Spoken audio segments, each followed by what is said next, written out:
Because I'm a singer who talk and hallelujah.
Many times it didn't work. When I couldn't get the visa,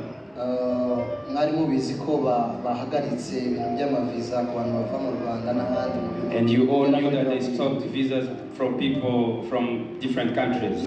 We all give him God praise. We thank God for today because we are standing here when we're still alive. It's many times we thought of giving God praise, but it was possible for us to pass our Thanksgiving today. I thank God for our kids. When they start the process of getting married, I saw where we were. It was far from them. I saw it was impossible things. But that was just a word for parents. I thank God because He did it. It went amazing. There are a lot of people who planned and not make it. I thank God because everything went as planned. Amen. I thank God because He did an amazing wedding. May God bless them.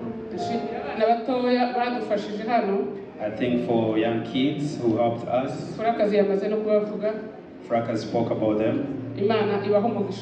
May God bless them all. I thank God who helped us in contribution. It was not easy. But in this wedding, I attest the friend and family. Everyone who did their contribution. May God bless them all. family, people from different. May God bless them. I thank people for the people that went to the wedding from here. Papa Kelly and Musore, as well as an old man who pray here. May God bless them. My prayers I will give them to the treasures for the amazing work. Amen. Hallelujah. I worry much about time here. I have given off my praise already last week. But because they made me stand up, I have something to say. And I think God to give me.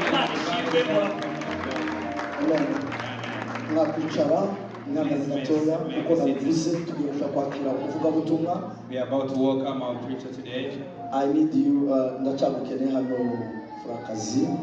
Frankas, I still need you over here.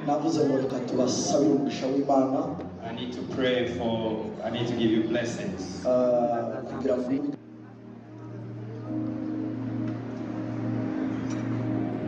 Reka mbasabe mwese muhaguruke mwerekeze ibiganza hano.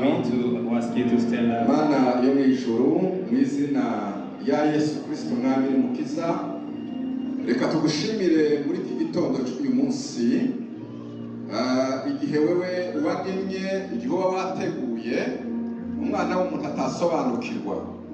Wari uzi ko Prosper mu gihe kiki azaba muri iki gihugu cya Amerika avuye mu Rwanda, kandi nabizi neza ko yakoze umurimo ukomeye, amahanga arabisingira, none byabaye ngombwa ko muri iki gihe agomba kubaha ahantu. Kandi ijambo ryawe rikatubwira ngo babiri barutumwe. Niba yarakoze iriya misi ari wenyine, agakora imirimo itangaje muri buriya buryo, wabonye ko ari ngombwa mu gihe kiki umuhereza umufasha ukwiye.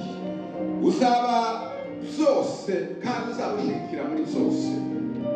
Ariko cyane cyane cyo dusaba, Bibiliya iravuga ngo babiri niba baruta umwe, ariko umugozi w'ubunyabutatu ntabwo uzucika. Niyo mpamvu Prosper na Madame bahambirane nawe kugira ngo mu rugo rwabo ube byose, ube imbaraga, ube insinzi, ube kunesha, ube amavuta yabo, ube wishurirwa gukomeye, uhagararane nabo muri byose, ukingura amarembo yose muri iki gihugu, maze Mana ubavane mu bwiza ubajyane mu bundi bwiza.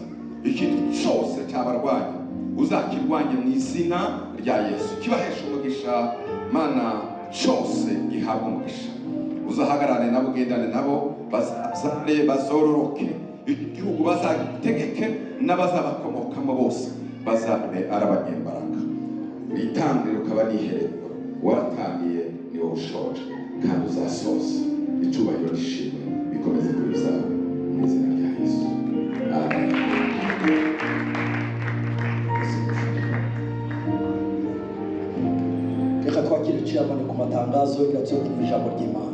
Let's welcome Chairman for the announcement.